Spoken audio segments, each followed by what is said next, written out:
नमस्कार। बिहार में चुनावी हलचल तेज हो चुकी है और बिहार को लेकर महत्वपूर्ण आंकड़े सामने आ रहे हैं क्योंकि ज्यादा वक्त बचा नहीं है और जो तैयारी अब बिहार को लेकर की जा रही है क्योंकि अगले साल विधानसभा चुनाव होने हैं और विधानसभा चुनाव को लेकर महत्वपूर्ण आंकड़े सामने आ रहे हैं। और बिहार में इस बार क्या पूर्ण बहुमत सरकार एक पार्टी की बनेगी या फिर गठबंधन में ही सरकार बनेगी, क्योंकि एक तरफ एनडीए गठबंधन तो एक बार इंडिया गठबंधन है, लेकिन पलड़ा किसका भारी नजर आ रहा है तो महागठबंधन या एनडीए गठबंधन। लेकिन बात की जाए तो महाराष्ट्र में यहाँ पर खेला हो चुका है, एक बड़ी जीत भारतीय जनता पार्टी को मिली है और इस जीत के साथ भारतीय जनता पार्टी बिहार चुनाव पर भी यहाँ पर तैयारी शुरू कर चुकी है क्योंकि यहाँ पर राजनीतिक के बड़े चाणक्य यहाँ पर बात की है शरद पवार को यहाँ पर मात दी है अजित पवार ने। तो क्या इसी प्रकार का खेला बिहार में भी देखने को मिलेगा, क्योंकि यहाँ पर भी सीधी लड़ाई यहाँ पर बात की जाए तो नीतीश कुमार और तेजस्वी यादव के बीच दिखाई दे रही है।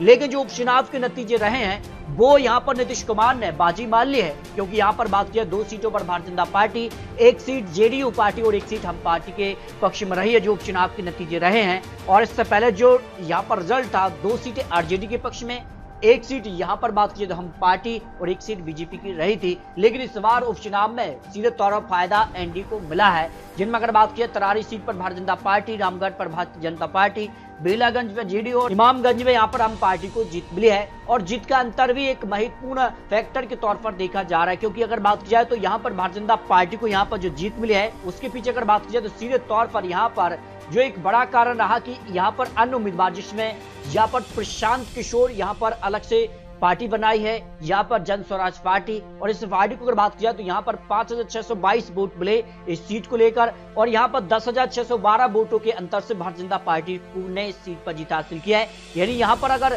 प्रशांत किशोर की पार्टी चुनावी मैदान में नहीं उतरती तो यहाँ पर बात की जाए तो जो कम्युनिस्ट पार्टी को इस सीट मिली थी और बहुजन समाज पार्टी ने भी अपना उम्मीदवार उतारा। इस कारण से यहाँ पर जो वोट शेयर बिखरा है इसका फायदा भारतीय जनता पार्टी को इस सीट पर मिला है। हर एक सीट के आंकड़े हैं जो उपचुनाव के नतीजे रहे हैं। इमामगंज की अगर बात की सीट पर जो है हम पार्टी ने जीत हासिल की थी इससे पहले भी और इस बार भी उनको यहाँ पर जीत मिली है और इस सीट की अगर बात की तो 5,945 वोटों के अंतर से इस सीट पर हिंदुस्तान अवाम मोर्चा ने जीत हासिल की है। और यहाँ पर बात की जन स्वराज पार्टी को 37,000 से ज्यादा वोट मिले हैं। और अगर बात कीजिए कि अगर ये पार्टी नहीं बनी है तो यहाँ पर जो है आरजेडी का पलड़ा यहाँ पर भारी हो सकता था, जो आंकड़े यहाँ पर सामने आ रहे हैं।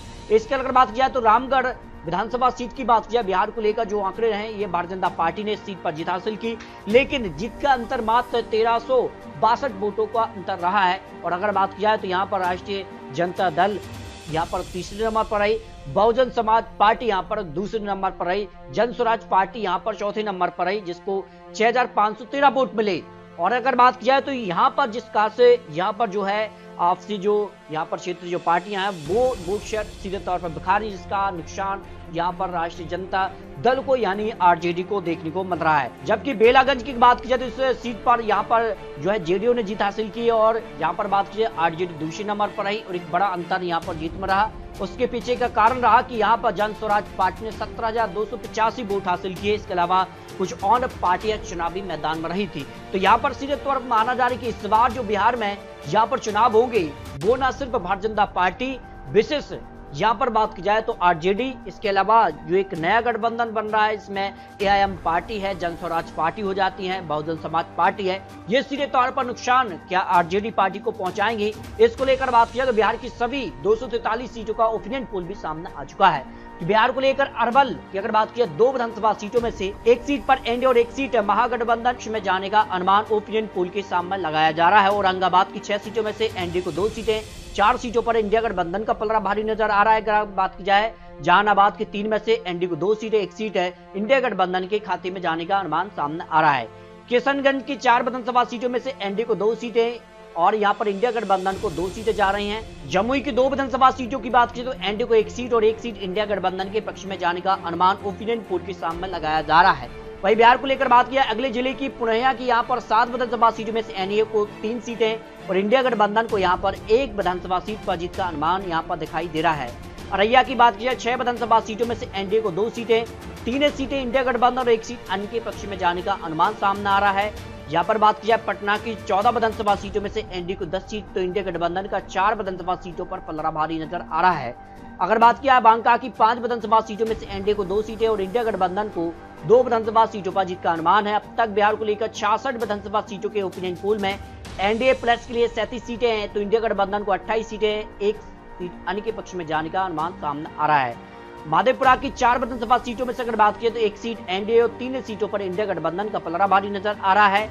सुपौल की 5 सीटों का ओपिनियन पोल में 3 सीट पर एनडीए और 2 सीटों पर इंडिया गठबंधन का जीत का अनुमान दिखाई दे रहा है। बात की जाए खगड़िया की 4 विधानसभा सीटों में से एनडीए को 2 सीटें, 2 सीटों पर ही इंडिया गठबंधन का जीत का अनुमान सामने आ रहा है। चंपारण की 9 विधानसभा सीटों की बात की जाए तो एनडीए को 5 सीट, तो इंडिया गठबंधन का 3 विधानसभा सीटों पर पलड़ा भारी है, 1 सीट अन्य के पक्ष में जा सकती है। वैशाली की 8 सीटों की बात की जाए तो एनडीए को 5 सीटें, तो इंडिया गठबंधन का 3 विधानसभा सीटों पर पलड़ा भारी नजर आ रहा है। सारण की 10 सीटों की बात की जाए तो एनडीए को 5 सीट, तो इंडिया गठबंधन का 5 सीटों पर यानी कड़ी टक्कर सारण में देखने को मिल सकती है, जो बिहार को लेकर महत्वपूर्ण और लेटेस्ट अपडेट के आंकड़े सामने आ रहे हैं। बेगूसराय की 7 सीटों में से एनडीए को 3 सीट, इंडिया गठबंधन को भी 3 सीट, 1 सीट अन्य के पक्ष में जा सकती है। समस्तीपुर की 10 सीटों में से एनडीए को 5 सीट, तो 5 सीट पर इंडिया गठबंधन के बीच काट की टक्कर यहां पर देखने को मिल रही है। यहाँ पर कटिहार की 7 सीटों में से एनडीए को 3 सीट, तो इंडिया गठबंधन का 4 विधानसभा सीटों पर पलड़ा भारी नजर आ रहा है। भागलपुर की 7 सीटों में से एनडीए को 4 सीट, तो इंडिया गठबंधन का 3 विधानसभा सीटों पर पलड़ा भारी नजर आ रहा है। पश्चिमी चंपारण की 12 विधानसभा सीटों में से एनडीए को 7 सीटें, तो इंडिया गठबंधन का 5 सीटों पर पलड़ा भारी है। अगर बात किया मुंगेर की 3 सीटों में से एनडीए को 2 सीट, तो इंडिया गठबंधन का 1 सीट पर पलड़ा भारी नजर आ रहा है। अगर बात की जाए लखीमसराय की 2 विधानसभा सीटों में से दोनों सीटों पर एनडीए का पलड़ा यहाँ पर भारी नजर आ रहा है। यानी यहाँ पर बात की जाए नालंदा की 7 सीटों में से एनडीए को सभी 7 सीटों पर जीत का अनुमान यहाँ पर दिखाई दे रहा है। बिहार को लेकर बात की जाए तो एनडीए नीतीश कुमार भारतीय जनता पार्टी का जो गठबंधन है वो नालंदा में यहाँ पर भारी नजर आ रहा है। शेखपुरा की 2 सीटों में से 1 सीट एनडीए और 1 सीट इंडिया गठबंधन के बीच दिखाई दे रही है। मधुबनी की 10 सीटें, यहाँ पर एनडीए को 5 सीट, तो इंडिया गठबंधन को 4 सीट, 1 सीट अन्य के पक्ष में जा सकती है। दरभंगा की 10 सीटों को लेकर जो ओपिनियन पोल के आंकड़े हैं उसमें एनडीए को 7 सीटें, तो इंडिया गठबंधन का 3 विधानसभा सीटों पर पलड़ा भारी है, अन्य के पक्ष में 0 सीट की संभावना यहाँ पर दिखाई दे रही है। भोजपुर की 10 सीटों की बात किया तो यहाँ पर एनडीए को 4 सीट, तो इंडिया गठबंधन का 3 सीटों पर पलड़ा भारी है। और बिहार को लेकर अब तक 190 विधानसभा सीटों को लेकर जो आंकलन है उसमें एनडीए भारतीय जनता पार्टी और यहाँ पर नीतीश कुमार हम पार्टी का जो गठबंधन उसको 100 सीटों के आसपास की संभावना 190 विधानसभा सीटों में दिखाई दे रही है। वही इंडिया गठबंधन करीब 80 सीटें, अन्य के पक्ष में 4 सीटों का अनुमान सामने आ रहा है। मुजफ्फरपुर की अगर बात किया तो 11 विधानसभा सीटों में से एनडीए को 5 सीट, तो इंडिया गठबंधन का 5 सीटों पर सीधा तौर पर कड़ी टक्कर दिखाई दे रही है, अन्य के पक्ष में 1 सीट की संभावना है। सीवन की 8 सीटों की बात किया तो एनडीए को 3 सीटें, इंडिया गठबंधन का 5 विधानसभा सीटों पर पलड़ा भारी नजर आ रहा है। गोपालगंज की 6 सीटों की बात किया तो एनडीए को 3 सीटें, 3 सीटों पर इंडिया गठबंधन के बीच कांटे की टक्कर यहाँ पर देखने को मिल रही है। जबकि बिहार को लेकर अगले जिले की बात की जाए तो यहाँ पर सहरसा से अगर बात की जाए 4 विधानसभा सीटों में यहाँ पर भी सीधे तौर पर कड़ी टक्कर दिखाई दे रही है। एनडीए को 2 सीटें, तो इंडिया गठबंधन के बीच 2 सीटों पर आमने सामने की यहाँ पर टक्कर देखने को मिल रही है। गया की 10 सीटों में बात की तो एनडीए का 6 सीटों पर पलड़ा भारी है, तो इंडिया गठबंधन का 4 सीटों पर पलड़ा भारी नजर आ रहा है। नवादा की 5 सीटों में से एनडीए को 3 सीट, तो इंडिया गठबंधन का 2 सीटों पर पलड़ा भारी हो सकता है, जो बिहार को लेकर महत्वपूर्ण आंकड़े सामने आ रहे हैं। अगर बात की जाए सीहोर हार की, यहाँ पर जो है 1 सीट पर इंडिया गठबंधन का पलड़ा भारी है। सीतामढ़ी की 8 में से एनडीए को 6 सीट, तो इंडिया गठबंधन का 2 सीटों पर पलड़ा भारी नजर आ रहा है। गया की अगर बात की जाए तो सीधे तौर पर जो बिहार को लेकर महत्वपूर्ण आकलन है उसमें 243 सीटों का जो फाइनल आकलन सामने आ रहा है, उसमें बात की जाए तो एनडीए को 130 से लेकर 150 सीटों का अनुमान सामने आ रहा है। यानी भारतीय जनता पार्टी, नीतीश कुमार प्लस हम पार्टी, अन्य जो पार्टियां हैं वो सीधे तौर पर, जिसमें एलजेपी पार्टी है, और यहाँ पर कितना कुछ माहौल बदलेगा ये काफी महत्वपूर्ण हो जाता है। लेकिन माना जा रही कि बिहार में प्लस एनडीए गठबंधन का इस समय पलड़ा भारी नजर आ रहा है। और यहाँ पर बात की है तो महागठबंधन में कांग्रेस, आरजेडी और अन्य जो पार्टी हैं उनको लेकर बात की जाए तो 100 से 110 सीटों का अनुमान सामने आ रहा है।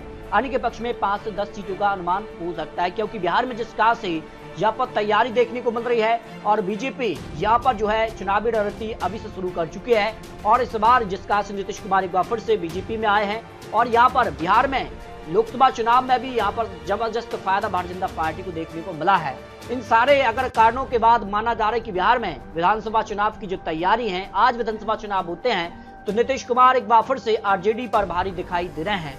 यानी सीधे तौर पर प्रशांत किशोर की पार्टी भी बनी है, जो कि सीधे तौर पर नुकसान आरजेडी को पहुंचाने वाली है, जो राजनीतिक गलियारों में चर्चा तेज हो चुके हैं। तो कितना कुछ माहौल बदलेगा, किस कार के गठबंधन बनेंगे, क्या भारतीय जनता पार्टी के साथ ही मिलकर चुनाव लड़ते हैं, क्या कुछ माहौल बनेगा, गठबंधन का स्वरूप ही महत्वपूर्ण हो जाता है। बिहार में अगली सरकार किसकी बनेगी, फिलहाल एनडीए का पलड़ा यहाँ पर भारी नजर आ रहा है। फिर भी आपको बता दें, चुनावी आंकड़े चुनावी अनुमान है।